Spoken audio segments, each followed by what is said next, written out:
Outdoors. Yeah, it's a 2-man saddle. Okay. Check this out. How'd you configure that, Tim? Well, that's proprietary, so I'm not gonna until the patent's pending right now. Camera guy and shooter in one harness. So who are you gonna test this out with? Well, no. Perry's here. You're here. Yeah, why not? Just stay B to B, guys. That's all I gotta say. Mm-hmm. It does look like a diaper. Yeah. Oh, Perry just threw it to the ground. What's up, everybody? Welcome back to the Drury Outdoors 100% Wild podcast, hosted by two young men who don't know when they have overstayed their welcome. Yeah. So one would be Tim Chelswick. The other, Perry Battin. No, wait. No. Also Matt Drury. Hey, but we do have Perry Battin in. We do. Here we are. Welcome aboard, buddy. What's up? World famous. No, not me. No, I mean, you're regionally famous. Famous that counts adjacent. for something. Like us. Yeah, there you go. I like that. Sure. Yeah, so we're going to be talking about predator hunting and the impacts on turkey populations and just kind of what you're doing this time of year. It's a weird time of year. Like, we're coming off the grind of deer season where the weather's like, today it's 70 degrees. In a few days it's going to be 40 some degrees here in the Midwest. And we're kind of dipping into shed season, and then we got turkeys on the horizon. Well, and for these guys, I mean, I know I feel it, and I hunt a third of the amount of days that they do. There's a hangover at the end of the season. Oh, yeah. You know, it's just a decompression, and I can only imagine for you guys what you go through on that end of it.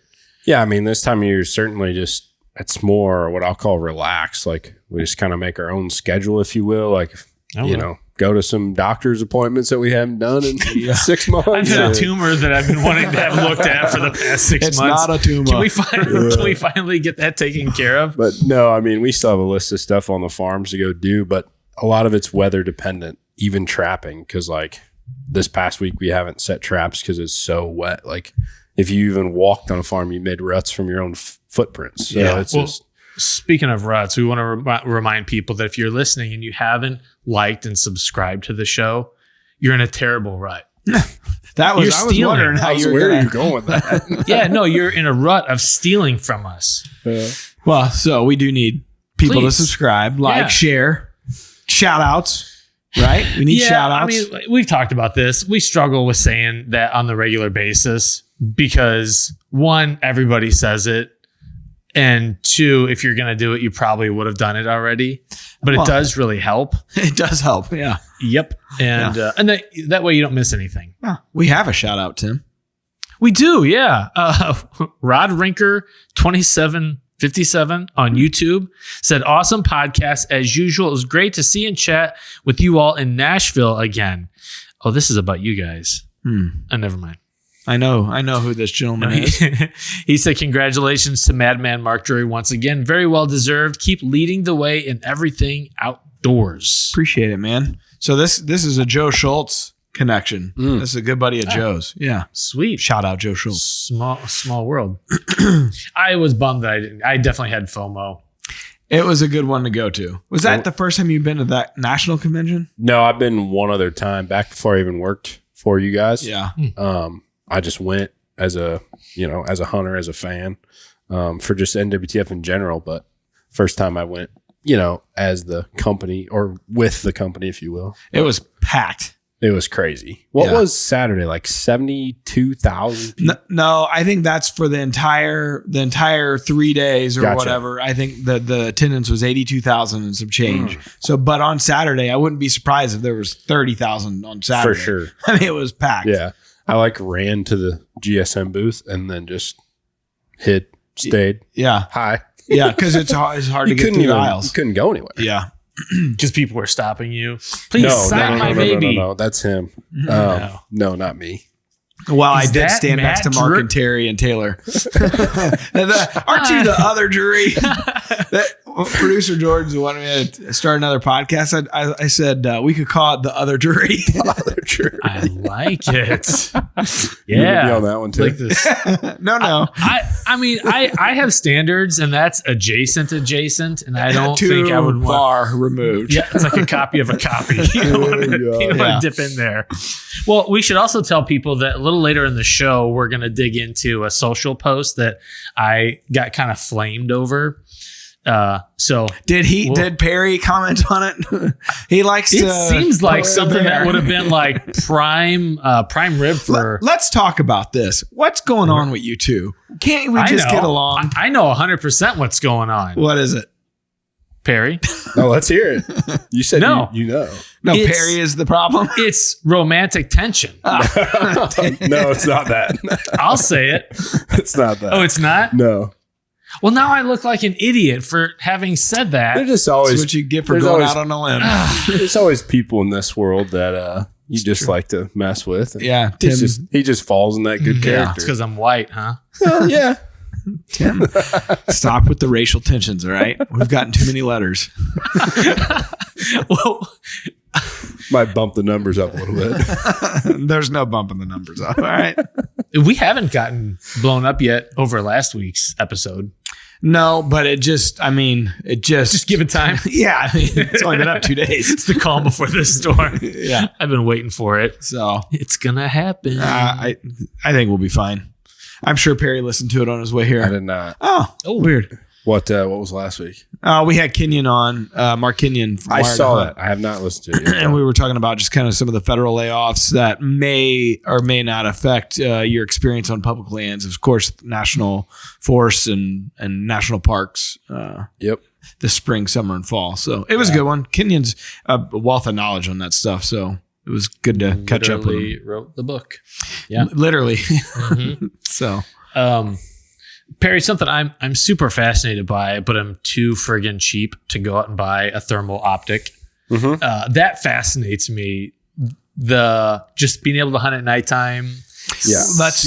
let's qualify this. Predator hunt at nighttime. Yes. Come on, Tim. This is what we're going to get into is predator hunting. Yes. Can you see a deer's rack in a thermal optic? Yes. Fascinating. Yes. So continue. I had to put an asterisk there. No, good call. Just the sheer technology behind it. It's the cost. Yeah, it's crazy. I mean, the first time I ever looked through when I was in the service, I had a thermal optic that I could put on my 50 cal when I was in the gun. Mm-hmm. So that was the first time I ever seen one. That would have been like in 2017, 18. Okay. And I was like, holy cow. Like we did night range qual with 50s thermals. Mhm. And we had targets that would come up and all that. But in today's world, civilian world, the technology of thermal is just through the roof. It's crazy. And it's so fast. Like I just sold a thermal that I had that was 5 years old. And the technology nowadays, that 4 or 5 time year period, it's just like flash of a light. And it's just crazy. You're saying it's so much better. So much better. The sensors are better. The range detection, ballistic calculators in a thermal scope where you press a button, it gives you a holdover. Jeez. It's crazy. So I assume as you're out predator hunting at night, those things help when because you may only get a couple chances, a couple shots off, in a what, Tim? What are you doing? Oh, Ben was coming over to refocus. I like to be friendly with Ben. Squirrel. Yeah. So, as you're out there, you're set up, because I just watched that piece. Well, I watched a piece that's not fully done yet, but you guys were doing some stuff with Wade and Christian and doing some predator control at night. Yep. So what is it about having that holdover in the heat of the moment that helps out? I don't have one of those yet. Oh, I will one day. But no, I mean, the biggest thing, especially when thermal hunting, is like at night, I have a rangefinder in my scanner. So when we get to a spot, I can range a few trees or fence lines or whatever for those guys so that we know some yardages. Okay. And we obviously all know where our guns shoot, but I'm shooting a 243, Wade's shooting a 6.5 Creedmoor, Christian's shooting a 6 arc. And so we're shooting really flat rounds. So like my drop at 300 is 4.5 inches. Oh. So when that coyote's distant, you know, I don't really need the holdover, but I'm going to get that technology because it's there. So you're just holding over a couple inches. I'm holding high. over what I know. Yeah, for sure. On the back at 300, it's dead. I don't think I would be a very good predator hunter on the fly like that when they're running. Because I mean, I see you guys making these shots as they're full dead sprint. Yeah, I mean, those are not likely. We typically, you know, always try to get them to stop. Yeah. In the tournament we just hunted the other night, you know, we had one runner that got away. We didn't catch up to. But how many did you kill for that tournament? We killed 7 and a bobcat that night. That's legit. Is it just one evening, a 10-hour period, or what is it? So the tournament, they put out a mass text message. There's kind of like a whole rundown for the tournament. There was 32 teams signed up. They put out a mass text at 6:30 with a code word. So when you kill a coyote, you have to tape its mouth shut, write time of death, write your team number, and then in the video, like if we were on a team, I have to video my face, your face, your face. You pull out your phone for a timestamp proof. Mm-hmm. And then there's a code word you have to say in the video. It's like a hostage video. It's just to keep people honest. Can't cheat. You know, this goes back to that fishing, like the weight and the fish. Like, that is exactly correct. You can't trust anything these days. So if you place, which we had we tied for 3rd with 7 coyotes, and then we had a way off to 3rd or 4th. We lost way off, got 4th, still won some money, had fun. But if you place, they check your videos on their phone. The judge goes through every video and proves this is coyote number 1 killed, you know. Yeah. So it just keeps people honest. And I've hunted a few different tournaments, and most of the videos are, you know, that exact layout. So first place, how many coyotes did they kill? 12. Yep. It went 12, 10, and then 3rd and 4th was 7. We had a way off. How many properties did you have to hunt to get to the 7? We did 21 stands, I believe. Whoa. 21 sits. And those are quick. Like a typical coyote stand for us at night is like, I'll spend 30 minutes if I'm fun hunting. Mm-hmm. Tournament stands 15, maybe 20 minutes. If we don't have a coyote come in or hear or have some kind of interaction, we're turning and burning. I wish you could come to my house because I got coyotes in the backyard, which I live in a neighborhood, so we can't do anything about it basically. But like every night they're just sounding out. Now? Yeah. Oh yeah. Right behind my house. Right now we're in like the peak, right around Valentine's Day to now. Like that's coyote rut. Right now they're denning up, they're getting pairs, they're mating, and they're just, it's their time. Cameron, it was bedtime, so the kids are in bed. Coyote sounds off right behind our fence, right basically below his window, and all of a sudden we hear his door open and he comes downstairs. He goes, "Is someone screaming?" I was like, "That was a coyote howling, bud." I was like, "Oh." He goes, "Soothing." Yeah. Go back to sleep, bud. Back in the day when I was a camp director, we had a guy from the city who came out to work as a seasonal like camp counselor, and he came to me that one morning at breakfast. He was like, "Was there a baby out in the woods crying last night?" Yeah, that makes sense. I was like, "No, pretty sure there wasn't." Nope. But it was a coyote, and he just never heard one before. And then I was really concerned that this guy legit thought there might be and didn't do anything about baby out in the timber that didn't need to be checked out. Yeah, like, right away. It's just a random baby crawling through. Well, I'm sure it's not a problem now, Wayne. No issues. Just go back to sleep. Yeah. So a tournament like that, how many teams will enter? Typically, I was shocked. This was a tournament out of like very rural Iowa. It was an hour drive for Wade and Christian and I to get over to check in. But there was 32 teams signed up, which was a large. Most of the ones I've hunted in Illinois or just wherever, 15 to 20 is pretty typical team sign up. But that was a big turnout. I mean, they had a really good tournament. They put on a great job, and 32 teams. I mean, first was like $2,800. Damn. Jeez. Do you get the type of response you would for like a deer tournament where like, "Oh, great, the Drury guys are here. High fence coyotes"? No, I mean, I mean, I'm sure some people, the one guys we tied with for third and had the weigh off, they seemed like they knew who we were. They asked us if we shoot coyotes during deer season. And obviously we, if we have a coyote come in and it's legal to shoot it, we shoot it. Mm-hmm. But I think, no, we didn't have any bad rap there. We were competing with the rest of them. So that to me brings up a good question, because I've always wondered if you're deer hunting and you shoot a coyote, and so you've got an arrow on the ground and with coyote blood on it, coyote scent, does that spoil your deer hunt? I wouldn't think at all. I do not think so. I mean, it's about like pissing out of your deer stand. Correct. Everybody says, does that spook the deer? They're going to never come back. Like, I've never seen an issue. Deer always look at me when I start doing that, though. Well, yeah, if they're there while you're doing it. So you do it when they're not there. That's I try, yeah. Although I've had it work where, like in the rut this year, took a piss and all of a sudden a deer like got out of its bed. We didn't know it was there. He walked over to the tree to see what interested in what that smell was. Or the sound. The sound is a dead. Thank you, Tim. Hold on. Can you pee out of a saddle? Listen, you can do more than that. Oh boy, brother. I'm sure you'll find out one day. Take a number 6. Number 6. Mm-hmm. 2, I'll let you think about it. Okay. 3 would have to be puke, right? But no, I don't think that whether you shoot a coyote with a gun or a bow, they smell them every day. Mm-hmm. They live there. And the blood doesn't seem to. No. Even like if you kill a deer, that blood, that smell, that doesn't seem to affect them at all. I don't think they're scared of it. They certainly, like you said, they're curious. They'll come smell it and, maybe just walk the other way. But there's no like alert to it, in my opinion. Not that this has happened to me, but I've seen it where someone may have missed a deer. Someone, okay. Or turkey Which or whatever happens. with an arrow. And then the arrow's sitting there and it actually like attracts, like come up to sniff it. They're curious. Like, well, what's this? Yeah. I did. One time I killed a doe and she died in some high grass, and I watched another group of does come through a little bit later.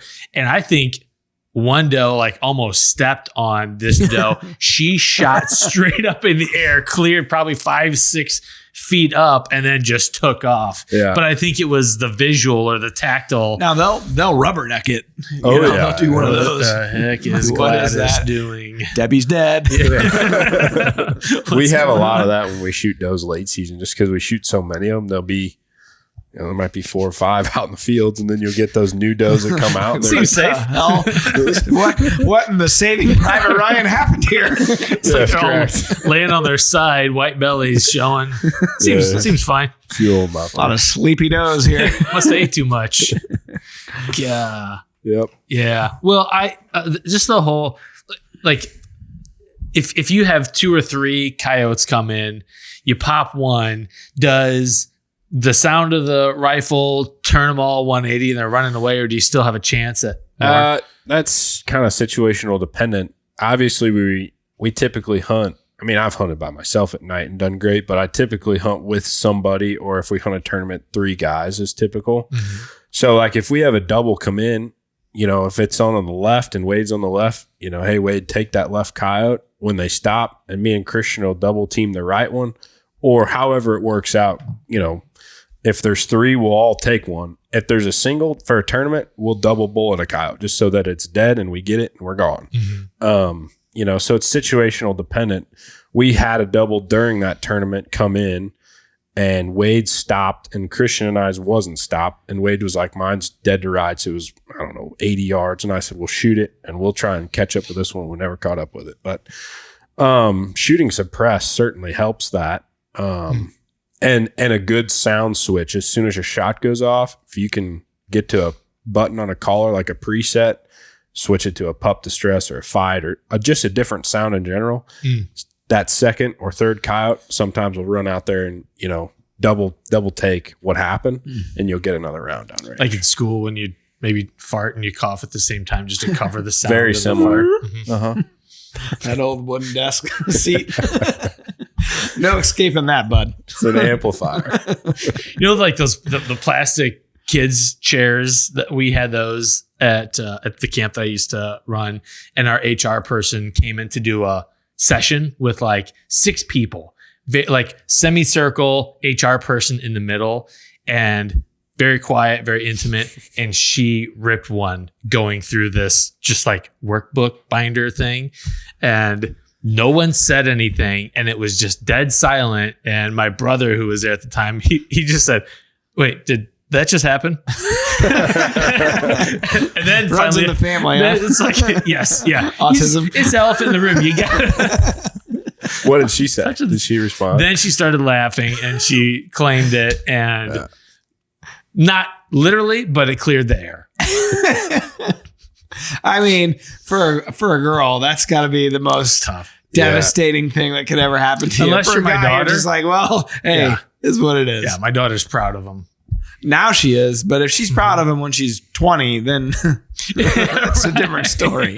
Or when she's 30, she's an adult HR person telling the employees what to do. Yeah, that's Is that the lady that just ripped farts all day long? Exactly. this is our HR person. That's a place I would want to work at. You do work Come at to that think- place, Tim. That's true. Well, worse things happen. Here we are. Yes. That's right. Yeah, I'd be happy with farts. Yeah. So I meant to get a hold of you before you came down because I need some pelts. Oh, I need yeah? to make another mountain man hat. I gave the one I made a few years back to Ray I, and I don't want He to. actually is a mountain man, though. He is. Yeah, he's earned it. Mm-hmm. But yeah, because pretty soon they're going to be losing their winter coats and going back You to want some coyotes or some raccoons? yeah, Yeah. both. He wants it all. Yeah. Okay. If I could get enough, I'll make like a pimp coat. Well, Like Kramer on Seinfeld. Yes. me and Wade ran for a week and a half coon trapping. Yeah, about a week and a half of really good weather. Wade was at like 22 and I was at Holy cow. 28. So we could have got I could have a full outfit. could have a full king size. Jeremiah Johnson over here. So since you guys have started really, I mean, it's been years of you guys doing this work, but what's the type of numbers you used to get versus what you're getting now? Because I know like for Forest at Terry's, it's the numbers are way down, which is a good thing. Ours are definitely less, but the difference there is Terry's is kind of one or two farms he's really keying in on, and Mark has so many farms that we can bounce around and we trap new spots. Yeah. We move and continue to work on the spots. But our turkey numbers are just, I mean, there's gobbler groups of 15 plus. Really? Yeah. Nice. On the farms that we've really keyed in on trapping, and we're not, we could do a lot more damage going into a farm, but this time of year we don't. And we never go into a farm, whatever we're doing, whether if we're going after a big deer is the only time we ever do it, or shed hunting. But, we're trapping the outskirts. I love road ditch pipes, on the edge of one of our farms. I love like a lot of our farms, there's cattle near. So like there'll be trails coming out of our farm going into a cattle pasture. I always set those because cattle, there's always feed there. So the coons they never stop. Yeah. But the turkey numbers, the response there is just insane. Are you guys doing supplemental feeding still for your deer herd in Iowa? Or no? Some, yes. So do you key in on that kind of stuff or no? Yes. Yeah. Yep. If we've got piles out or feed lines for the deer, we'll certainly put a few traps around. Yeah. That's what I figured. Yep. But We just had an article in Deercast today. Actually, it was just so as you're listening to this, it'd have been last week, but it was all about trapping and kind of the best places to set them, and a lot of it talked about culverts and small game trails and that. We had cold weather those weeks we put those numbers up, and we tripped everything since WTF because we were gone, and then we came back and it's so wet we can't even get to our traps right now. I mean, we could, but we just rutted up. I'll probably run again next week once it dries a little. Yeah. But the weather leading up to NWTF when we ran that week and a half was cold, but it wasn't stupid cold. And so like the overflow pipes, the ponds, the backside was open. The water was going under the ice and backside water was open. Culvert pipes on the roads where there was water pooled up in the creeks, there was open water. And the coons on the open water spots were just that, like they were going there every night. Huh. Multiple coons. Why? For crawdads or Water, I assume. It was the open water. So Because maybe- everything else was frozen at the time. correct. Like I'm curious, just with animals that you don't expect. So when you're trapping, have you ever gotten stuff that you don't, or even with your thermals out there, seeing stuff that's like, what is that? Sasquatch. Definitely. Exactly. During the tournament, we got out on a spot, and we always just park on the road. I mean, we might, open a gate and go 20 yards into a farm. We're never far into a farm, call a field or whatever it may be that we're calling. But we got out of a spot. It's like, I don't know, 1 a.m, and there's a skunk running dead at Wade straight down the road. Tail flare just running at us, and it like got right by us. And at night, I don't think they know what you are. Yeah. Oh, sure. And all it did was it got about, here to Jim over there, and it ran around us and then got back on the road and kept on going. Nothing to see here. And it was running. Yeah. I mean, not like full sprint, but it was, moving along at a good pace. I mean, you see everything at night, especially depending on what calls you're running, but owls will come and land right by the call. Oh, that's cool. Yeah. Probably possums. Oh yeah. And trapping. I've caught a mouse in a coon cuff trap. I think you sent us that picture last year or something. I've caught a few of them. Wade and I both. So in a what kind of trap? In a coon trap, dog proof. Dog proof. Okay. Yeah, the mouse will get on top and then try to reach down and get the bait, but he grabs the lever too, and then mouse, he's busted. gone. How long does it take to pelt one of those out? I've never done that before. Never done the old mouse. But I'll bring you the mouse pelts. Oh, hey. It would take a lot of mouse pelts to make something wearable. Earmuffs. Yes. Yeah. That would be pretty sweet. But you see it all. Armadillos, skunks. I mean, anything you can imagine at night, we've seen it out. I was going to ask what the armadillos are like up there in Iowa, because I know they've made it this far north here in Missouri, like central. All over Dad's place. They're not in that area. I've never seen one on our Iowa stuff, but our Missouri stuff, yes. Okay. Which is weird because it's only 40 minutes. Huh. But I've never seen them on an Iowa piece. I wonder if there's a certain longitude they're not going to go to. I don't know.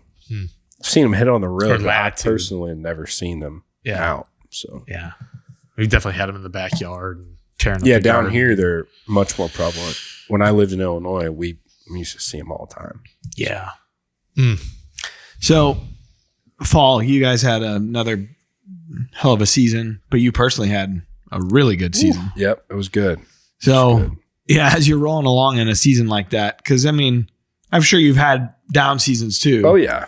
Yeah. Where you're missing or whatever. Wounded. I mean, yeah, we've all been there as a hunter. If you spend enough time out there, you're going to make a mistake. There are guys on the internet that have never missed a deer. Yeah. Almost exclusively every guy. They always know exactly where to hit them, and it's a perfect shot every time. So I aspire to be something like that. I know you can't relate to this, but the bad seasons. But when you have a good season, you're rolling along. Maybe that's what you can't relate to, the good season. Bingo. When you have the good season and you're rolling along, what's the thought like? I killed, especially when you kill early, it's like on to the next thing. Is it always, really is continued? Just it's not even my mindset, Wade's, Mark's. So we just like all on the same page. Like once that tag's punched, that deer specifically is dead and it's produced and done what we need to do for the company. Like it's next. What's next? Yeah. Who's the next guest? Who's the next tag that's going to be hunting? It's Tim Chelsvik. We'll never be the next guest up there. Why are you guys laughing? We're going to have Mark in soon. We can ask him. Let's ask him on the show. Yeah. Hey, Mark, when's Tim? Matt got to hunt up there. When's Tim get to hunt up there? He's like going through his mind all the cull books that he's got up there. Oh, he's probably got plenty of those. There's enough of those running around. Yeah. Cat scraps. So just on to the next one. It really is, yeah. And it's not like, it's no disrespect to the animal or anything. It's just how we function. Sure. I don't know how to explain it. You guys are in a unique spot there because of the proximity to Missouri. You're all Iowa residents. You live in Iowa. Mark's got majority of his ground there, but he's got enough ground in Missouri where when you start in Missouri, if you start off hot there, then you're waiting for October 1st. And if you follow up there, it's like, okay, now you could get an early muzzleloader tag there. Yeah. It's like, it's weird, almost like a chess match of the seasons that you're playing. Like when maximizing the time. Yeah. When the next tag will be available, or should we go to Texas or whatever the case may be. I mean, typically, like, it's been, I don't know, at least 2 years in a row. I think there's 3 years total, but I skipped a year for early muzz. But we're almost always like, hey, we haven't got a whole lot going on right now. Let's get an early muzz tag. Yeah, because guests don't really start until gun season or rut. Correct. Yeah. And it's typically, deer cast dependent on weather big time because early muzz season this year was like 12 through 20 of October. So if you're hot, low pressure systems and it's just bad weather, it might be not worth getting a tag. But we had 3 days on the front end that was like crystal clear, high pressure, cool temps. We were like, well, we'll kill one. And then I didn't. Yeah. Then we hunted every day and celebrated Marissa's birthday back here in Illinois. And then went back and I killed one on the last evening. So, that'll do. But it was good. Well, and you're a family man now. So what has that done to your perception of time in the field? Oh, Wade and I both having children now. Not together. No, we have separate families. Yeah. Separate households. Yeah. It's amicable. Don't claim It's each other's it's not weird, but it's a lot, you have to figure out, kind of schedule everything. I try to do it weekly, hey, the kid's going to be here, and here, and I'm filming, hunting, filming, or whatever the case may be. But it's definitely I'll props to Marissa and all of our wives out there, because they're saving grace when that time of the year is here. So you may not be like me, but I find myself screaming, do you know who I am? Do you know what I have to do? Pointing a finger in their face. Or poking really hard in the shoulder. It's a little bit easier because domestic disputes. That is a term, isn't it? Yeah. Crap. It is our job, that's literally what we do for it's weird because living. I say that and it doesn't hold as much weight. Like, she's like, your job's in that office. No, you're splitting hairs. This isn't fair. Yeah. So that makes it a little bit easier, but it's definitely I think where it's going to get you guys is both your child was what, year old? Yeah. And Wade's got a 3-year-old and a baby. So you guys are still on the young side of it. It's really as they get a little bit older and they start getting into events and sporting events or school, whatever, FFA juvenile detention, whatever it is. Yes. That's where it really starts becoming a little bit tougher of a balancing act to juggle it all and make sure you don't miss any of that stuff. Cause you're not going to want to, if you're if you're worth a shit at all as a dad, you're not going to want to miss it. Looking for an excuse to get away from the house. My job is to go to hunt tonight. Yeah. Oh no, got to leave for Illinois. Prime example of that would be this year for Halloween night. Me and Wade both told Mark, like, hey, we're going trick or treating with the kids. Yeah. And we went together with our families. And who filmed Mark? I don't know. He's probably tagged out by that point. He was tagged I really out. don't know. He could have been tagged. He probably was tagged out, but he might have been. I feel like he was hunting somewhere. Could have been one of the studio boys that went and filmed him. But, it was just, there'll be more times like that where it's a night or two here and there where we got to skip and we got to go be family guys and do what we need to do. But what if Mark found out that just you and Wade went trick-or-treating by yourselves? They went hunting. They were filming. God forbid you kill your biggest deer on a night like that. Mark's like, he's always said you never miss Halloween night. Yeah. Yeah. That would have been funny. That's a hell of a prank we should do. So. Hey, Mark, trick or treat. We're hunting. We just send them a selfie. It's like, prime time, an hour left to shoot night. We're in a blind. Yeah. You'd be like, what? That would be a tough one to explain. Yeah. Or he shows up in the same box blind that you're in. Yeah. What are you guys doing here? Yeah. Yeah. Well, and then if the kids just assume that you're not going to be around. That's not great. Nope. You hunt they just discount you as a dad. Tonight, Dad? No, they don't know that. No, I should be home. Oh, great. Yeah.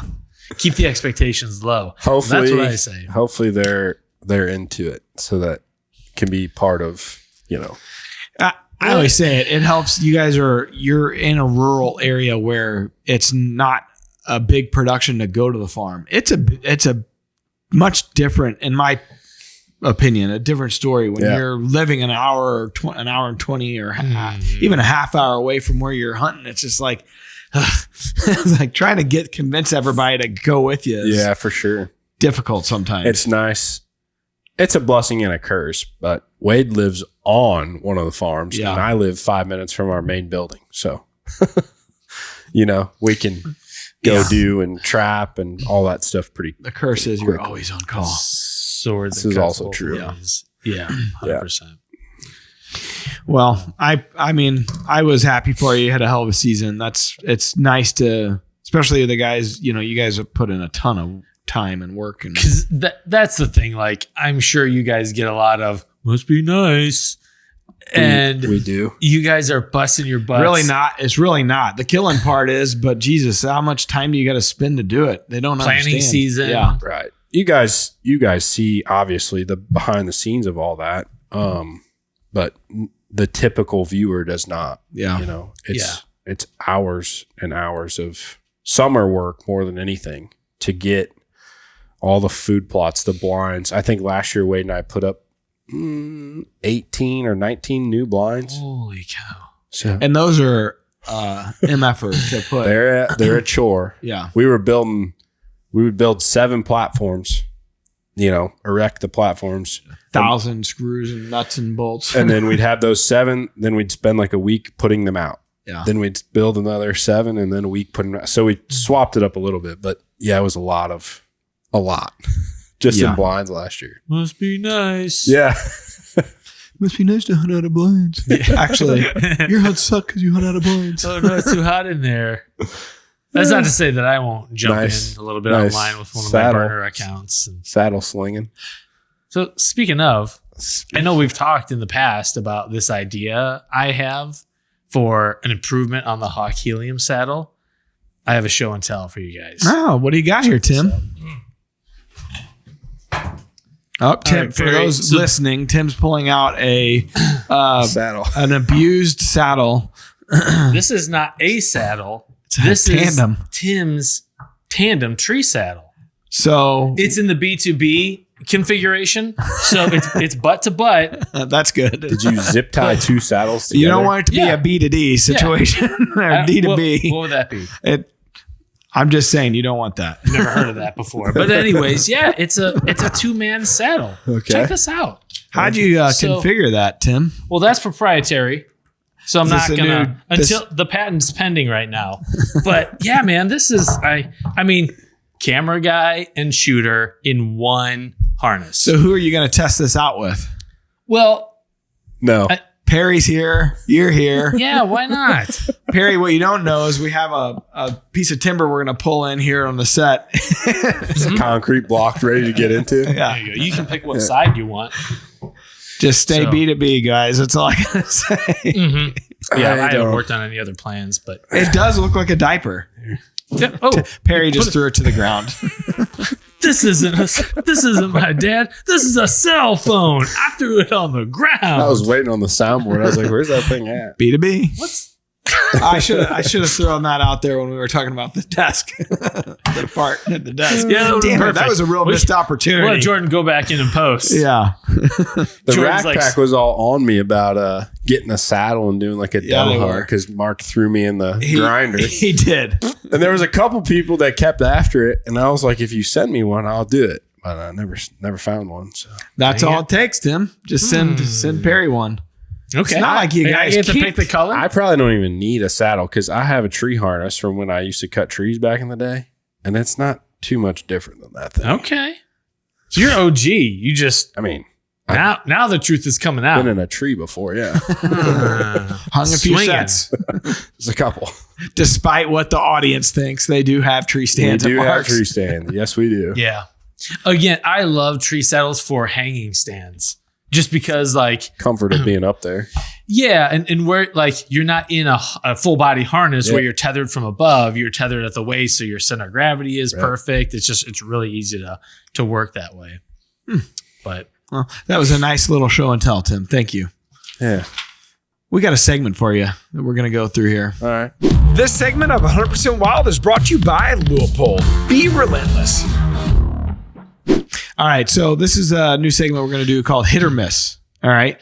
And so here's the setup.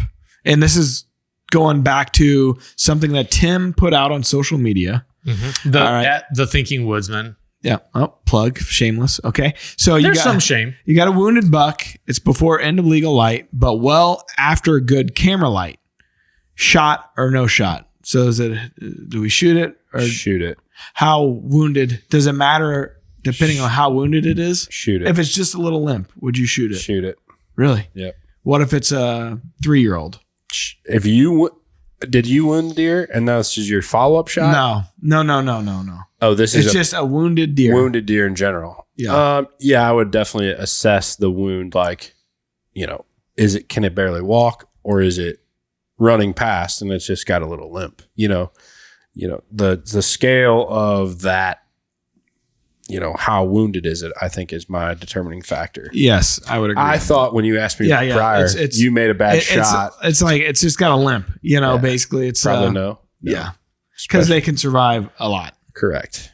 So, Tim, give us a little context on what we're seeing on screen here behind us. Yeah, so this was near the end of season, and I had watched a group of bucks just sparring with each other off in a little holler. And by the end of the night, they kind of came up above me on the ridge and then circled around. This guy broke through, though, and he came within 15 yards of my stand. And at this point in the season, I still had a buck tag. And where I hunt, that's a really good deer. Yeah. He's probably 3 years old. But I was producing a hunt. And so I put this Instagram reel out pretty much saying, if you're producing a hunt for television or for your YouTube channel or whatever, you kind of have to make the decision before you go out to hunt that you're going to focus on getting good footage and do the hunt justice. So in this particular situation, camera light was so low. I mean, it was still legal and I could still practically shoot this deer, but the footage was so grainy. Like, this is footage off my big camera. It was so grainy that I didn't feel like it was a good. Yeah. It would not make a good hunt. You're correct. Yep. It would not. So when I put it online, though, people were, I guess, jumping to the assumption that because the deer does have a bit of a limp, he had just been sparring with a few other bucks. So deer can live with 3 legs. And I was not concerned about the mortality of this deer by any stretch. But the Instagram audience was. They already had a whole narrative built for me that I was trying to be a YouTube influencer and a social media influencer and just hunting for the glory of it. And I was like, where is this? Like, if anything, I'm exercising more caution and more with. What's funny is these are your followers, then they're just hating you. Well, why would that be? It was a reel, so anyone could see it. Anybody could see it. Mm-hmm. Tim's reels go far and wide. Thank you. It's a global audience. At least 100 people saw that reel. Much like this podcast, it's a global reach. That's right. Mm-hmm. So, but it was a weird. Okay, so I don't know why we call this hit or miss. I guess the hit. What would hit stand for in this instance? I mean, should I have posted it? Should I have shot it? Well, I'd say yes on you should have posted it. No big deal. I'd say no, I wouldn't have shot it. Correct. A deer would 100% live through that limp. Yeah. Yes. And if I were not. So it's a miss. I'm going to call it a miss, I think. We're not sure. We're not sure what. Boy, in our pre-production meeting, we really need to dive in on. You should have done neutral. But if I were just out there hunting for myself, I would have shot that deer. It was legal light. It was a good deer. I would have been super pleased with it. Yeah. But I wasn't just hunting. I was also trying to produce something for television. So all right. I did. Were you in your saddle configuration? I was not. I was in a muddy Viking stand. Viking. Oh, good. Yeah. All right. Man up that day. I only got a few more minutes left here on this one, fellas. So I'm going to ask Perry. So this is a question of the day with Perry. This segment of 100% Wild is brought to you by Tracker Off-Road. On the trail, on the job, and on the hunt. Tracker Off-Road has you covered. So, do you use the same strategies during the day as you do at night when you are calling coyotes on the same property? This is from Zach Feigert and the Rack Pack. I would say yes. I always love to obviously play the wind, just like you're deer hunting. Coyotes are creatures that are nose, probably even more than a deer is. I always like to have a backdrop when I'm night hunting so that I don't get silhouetted, regardless of moonlight. I mean, I've certainly stood out in the center of some fields when it's dark and there's not good moonlight. But those all, and I also like to be somewhat close to cover, but still have enough, room to stretch that gun if I need to, setup dependent. You might be in a spot where you only got 100 yards and then other spots, the cover's 300. But all those spots can go into day hunting as well. Instead of having a backdrop, you might want to be in the cover of the backdrop. You always want to play the wind. And I think your setups could be a little bit closer to the cover if terrain allows you to be there.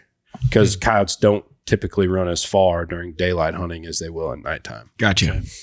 So there you go. Tim, have you done much predator hunting? A little bit, just here and there, like kind of when I just get the urge to go out and do something between deer and turkey seasons. I've never been. It's fun. Like I went out with my 17 HMR years ago at my old bourbon property and called this middle of the day. Well, not middle of the day, like maybe 3 p.m. or something. Called this coyote from across the pasture, probably 200 yards out. And he almost ran into our laps. Like my buddy's over here, maybe 15 yards away from me. I'm right here. And it was such a rush. Like we had so much fun doing it.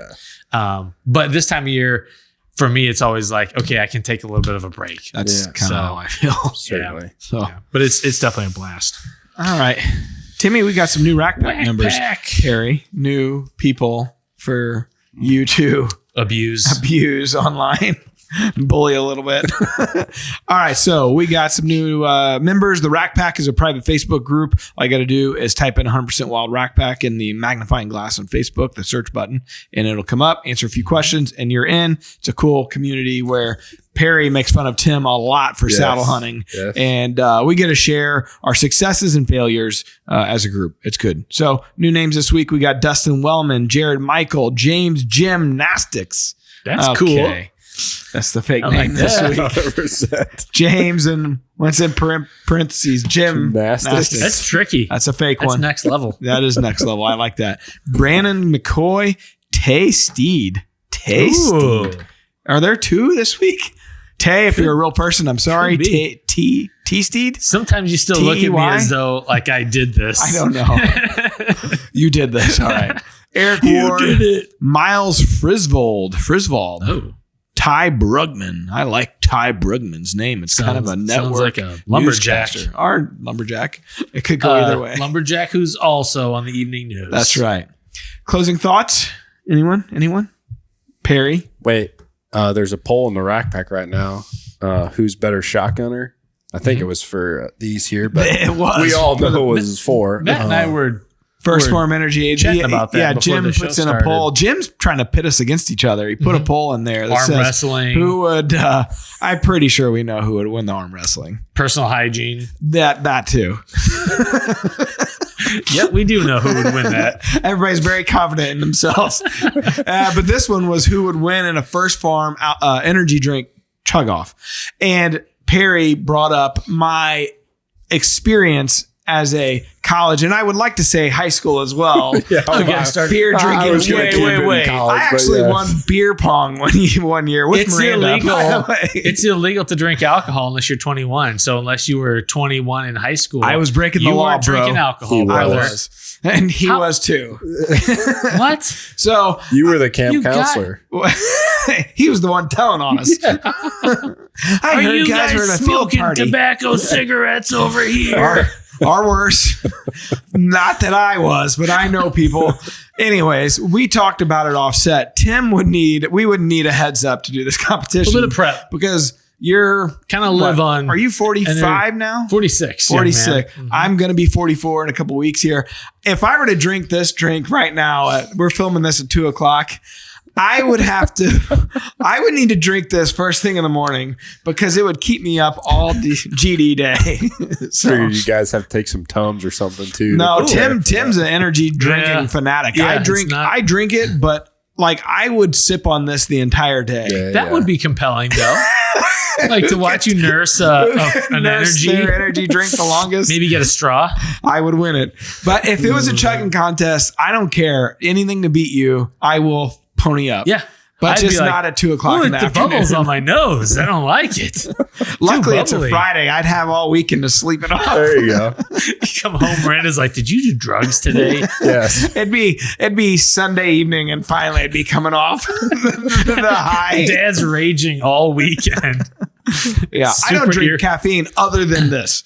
And when I drink it, it's turkey season and during the rut is when I really focus in on it the most, where I could drink one and be fine. Yeah. But if it's a normal day, I'll sip that sucker. Or the way I really like to drink these, it may not be a healthiest way, but on a Friday or Saturday night, I like to put Tito's with it. And that's my drink of choice before I go out. Just like Like the corn chip? just like a vodka Yes. Red Bull. Not Tostitos, Tito's.